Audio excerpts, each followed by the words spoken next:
ধূমপান ও মদ্যপান স্বাস্থ্যের জন্য ক্ষতিকর।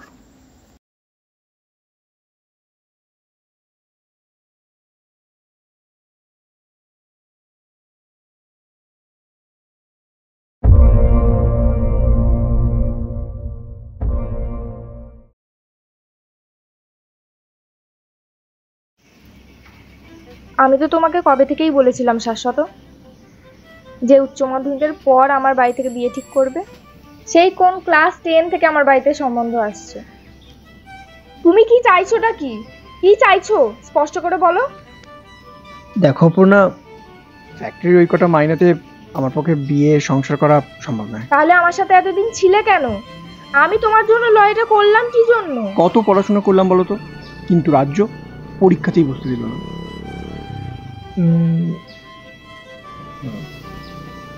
তুমি আমাকে ভরসা করো? হ্যাঁ। তুমি আমাকে বিশ্বাস করো? হ্যাঁ। পারবে আমার সাথে পালিয়ে যেতে? হ্যাঁ। পারবে পালিয়ে যেতে? কি হলো, চুপ করে আছো কেন? বলো, পারবে আমার সাথে পালিয়ে ওই কম টাকার মাইনেতে সংসার চালাতে? হ্যাঁ। ওকে, চলো।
দুদিনের ডায়েরি লিখতে পারিনি। নতুন বিয়ে, নতুন সংসার, নতুন জীবন। অপর্ণাকে বাড়ির সবাই খুব সুন্দরভাবে মেনে নিয়েছে, তাই আমার আনন্দের অন্ত নেই। সেদিন ছিল আমাদের ফুলসজ্জা। ছোট ভাই ঘরটাকে খুব সুন্দরভাবে ফুল দিয়ে সাজিয়ে দিয়েছিল। সব কাজ মিটিয়ে রাতে ঘরে ঢুকলাম, দেখি অপর্ণা বসে আছে। তারপর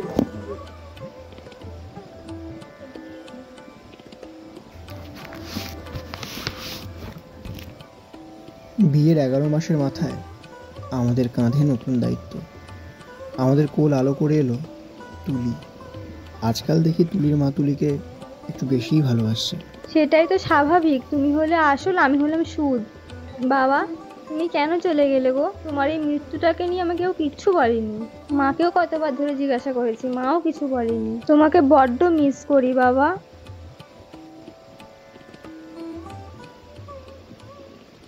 দেখতে দেখতে তুলির 6 বছর বয়স হয়ে গেল। আজ পড়তে গিয়ে মাস্টারের সাথে ঝগড়া করে এসছে। আমি তো মনে মনে কত হাসলাম। তারপর বললাম, এসো, তুমি আজকে মাস্টারের সাথে ঝগড়া করে এসছো?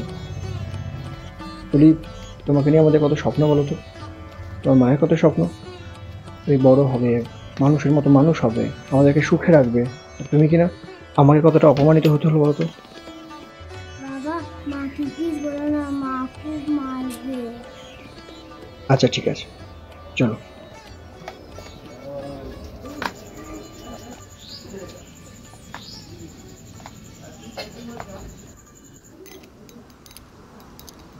নাচেতে 100, ওদিকে গানেতে হচ্ছে তোমার 150, পড়ায় 400 নিচ্ছে,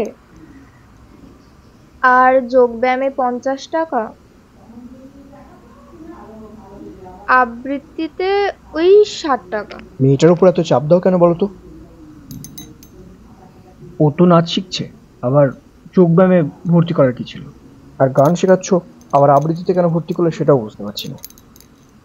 দেখো শাশ্বত, তুমি যদি সবটা বুঝতেই না তাহলে সবই হয়ে যেত। আমি আমার মেয়েকে সবকিছুতে পারদর্শী করতে চাই। ও নাচবে, গাইবে, আঁকবে, তার সাথে পড়াশোনাটাও করবে। আরো বড় হয়ে যাতে না বলতে পারে যে বাবা মা আমাকে টাকার জন্য এই শখগুলো মেটাতে পারেনি। আমার অন্তত রবিবার দিনটা ছুটি থাকে, কিন্তু আমাদের মেয়ের সেদিনও ছুটি নেই, সেদিনটা আরো বেশি চাপ। তুমি কি বলতে চাইছো আমার কোন দিনটা ছুটি থাকে? মেয়েটার চোখগুলো দেখেছো, এক আঙুল করে ঠকে গেছে।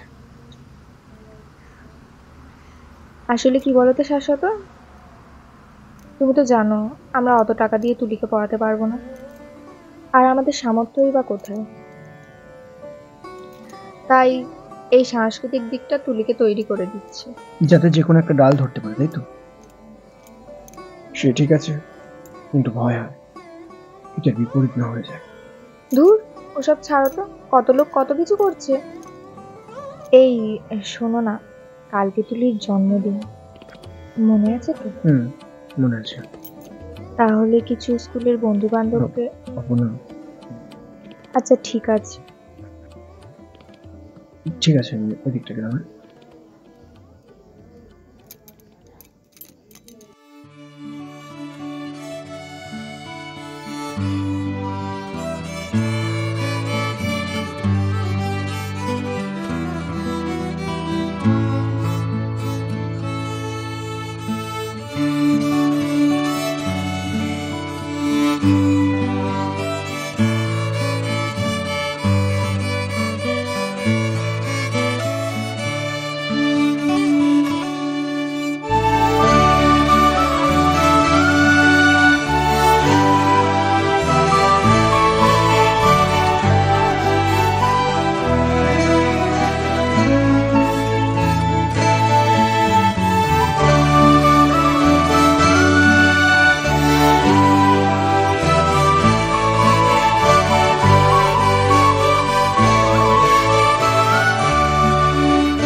ট্রেন দুর্ঘটনায় ডান হাতটা হারালাম, আজ প্রথম বাঁ হাতে লেখা শুরু করছি।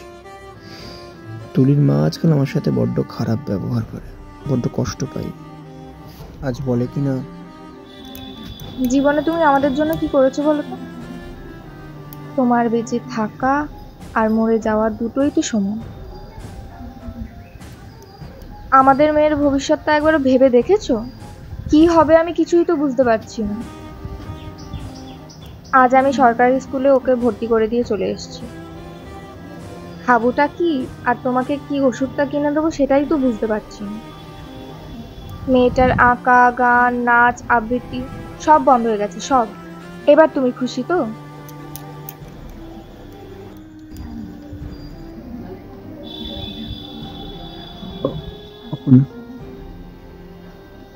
আজ আমি অক্ষম, কিন্তু চিরদিন তো অক্ষম থাকবো না বলো। আমাদের তো মেয়ে আছে, আমার তো চিন্তা আছে, আমার তো একটা দায়িত্ব আছে। দায়িত্ব পালন করবার জন্য না সক্ষম হতে হয়। অক্ষম মানুষ দায়িত্ব পালন করতে পারে না। তুমি ভুলে যাচ্ছ তোমার একটা হাত নেই। অপর্ণা,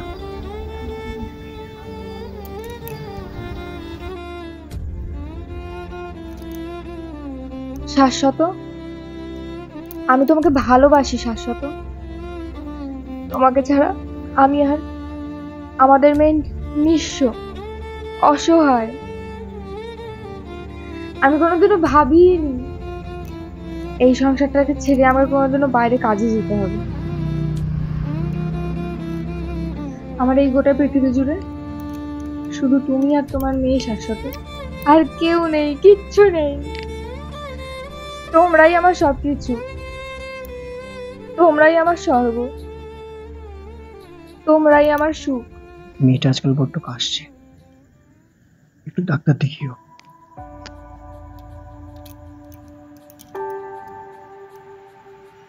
আমার লক্ষ্মীর ভান্ডারে টাকাটা ঢুকুক, তারপর নয় দেখছি।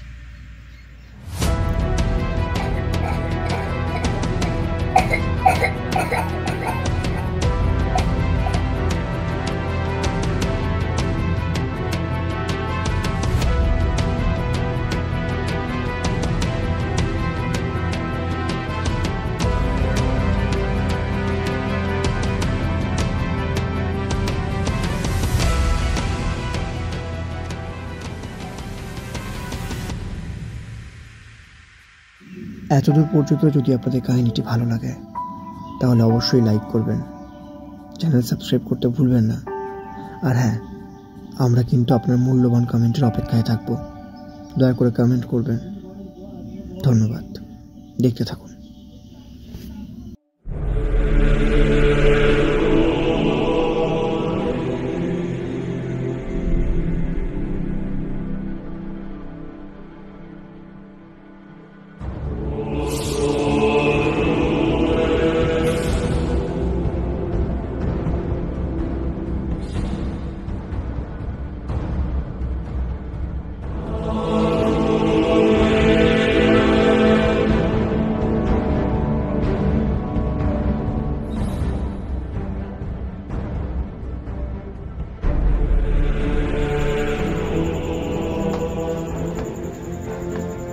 অপর্ণা,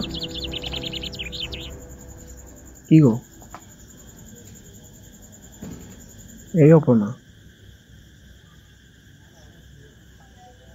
কি হয়েছে? আমাদের মেয়ের হাট খারাপ শাশ্বত। হুম? আমাদের মেয়ের পুরো হাতটাই খারাপ হয়ে গেছে। মানে কি বলছো তুমি অপর্ণা? এখানে লেখা আছে, এখানে লেখা আছে। চুপ করো, একটু পড়তে দাও না। আমাদের মেয়েকে বাঁচাতে পারবো না শাশ্বত। কে দেবে আমাদের মেয়েকে হাট? কে দেবে? এসব কথা বলতে নেই, মা হয়ে এসব কথা বলতে নেই। ধরো ধরো, ওর হার্ট খারাপ হলো কি করে? ও তো কাশ ছিল, তুমি যে জন্য ডাক্তারখানায় নিয়ে গেলে। ডাক্তার বুঝি এই রিপোর্টগুলো? ডাক্তার অপারেশন করতে বলেছে। কত টাকার প্রয়োজন তুমি জানো? আমি জানি না, আমি জানি না কোথা থেকে এত টাকা জোগাড় করব। এখন কোথা থেকে জোগাড় করব আমি কিচ্ছু জানি না। কত টাকা? 10 লাখ টাকা। পারবে জোগাড় করতে? আমাদের সেই সামর্থ্য নেই।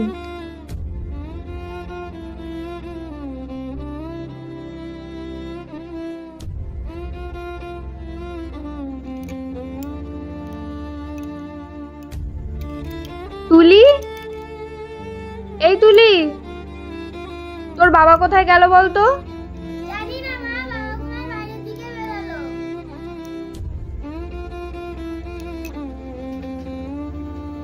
রবিউল্লাহ, রবিউল্লাহ, মেয়ের খুব শরীর খারাপ, দয়া করে আমাকে 10 লাখ টাকা ধার দিন।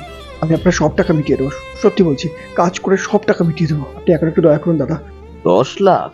হ্যাঁ তুই কি বলছিস তুই জানিস? হ্যাঁ, আমি সব টাকা মিটিয়ে দেবো, সত্যি বলছি। আমি তো এখানে আপনার কাছে অনেকদিন কাজ করছি, অনেক দরকারে আমি আপনাকে আসল কথা, তোর একটা হাত নেই। তুই কাজই বা করবি কি করে, আর টাকাই বা মেটাবি কি করে? আরে আমার মেয়েটাকে তো বাঁচাতে হবে, বলুন। আমার মেয়ের হার্ট খারাপ হয়ে গেছে, এখনই কাউকে কিছু বলার দরকার নেই।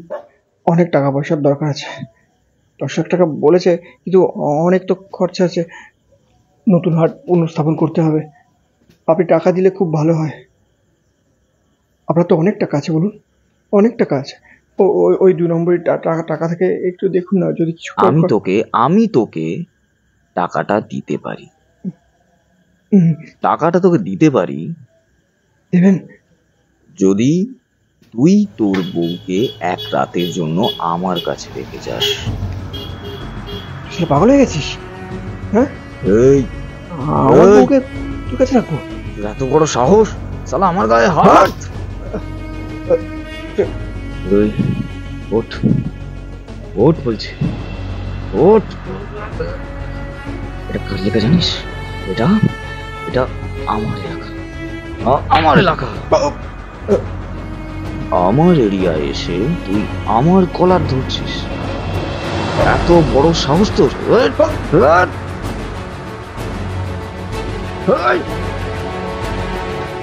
বল বল, কলার ধরবি, বল।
আমাদের এক বোন রশ্মিতা বলল, আমাদের যেহেতু এত টাকার সমস্যা, তাই ফেসবুকে যদি আমার মেয়ের রিপোর্টের ছবি, আমাদের হাত জোড় করা ছবি আপলোড করি, তাহলে নাকি অনেক ভালো মানুষেরা স্বেচ্ছায় টাকা দান করে। নিজেকে বড্ড অক্ষম পিতা মনে হচ্ছে, ভিক্ষা চাইতে একদম মন করছে না। ভিক্ষা করবো না তো কি করবো? কি রেখেছো তুমি আমাদের জন্য? কে দেবে আমাদের মেয়েকে ফ্রিতে হাত? মুরদ আছে? মুরদ আছে তোমার হাতটা খুলে দেওয়ার?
জীবনের শেষ পৃষ্ঠাটা লিখেই ফেললাম।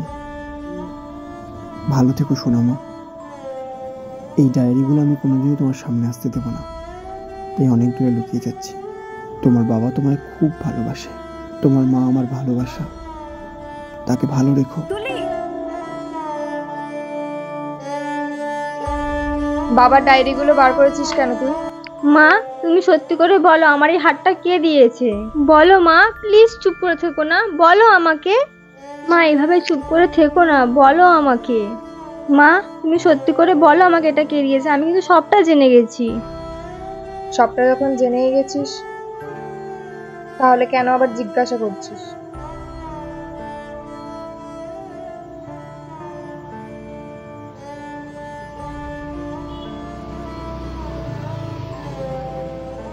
তোর বাবাই তোকে হাতটা দিয়েছে তুলি। আমাকে এতদিন বলনি কেন মা?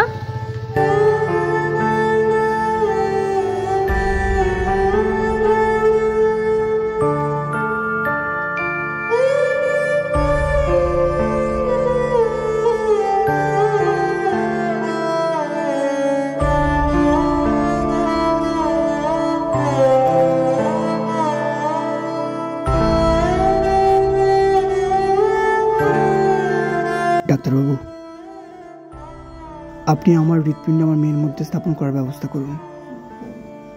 সারা জীবনে আমি ওর জন্য কিচ্ছুই করতে পারিনি, আর এখন আরোই কিছু করতে পারবো না। আমার থাকা না থাকা দুটোই সমান। আর তাছাড়াও আমার যে লাংস, কিডনি, ফুসফুস, পাকস্থলী, এগুলোকে যদি বিক্রি করা যায় তাহলে দয়া করে বিক্রি করে দেবেন। আর বাদ বাকি যে টাকাটা হবে সেটা আমার স্ত্রীর ব্যাংকে পাঠিয়ে দেবেন। কিছু তো কোনোদিনও করতে পারিনি, আর এখন তো পারবোই না। এটাই আমার শেষ ইচ্ছা। মেয়েটাকে বাঁচিয়ে দিন, কারণ বাবা হয়ে মেয়ের মৃত্যু চোখের সামনে দেখতে পারবো না। আর আমার সেই অর্থও নেই যেটা খরচা করে মেয়েটাকে একটা সুখের জীবন দিতে পারবো না। দয়া করুন।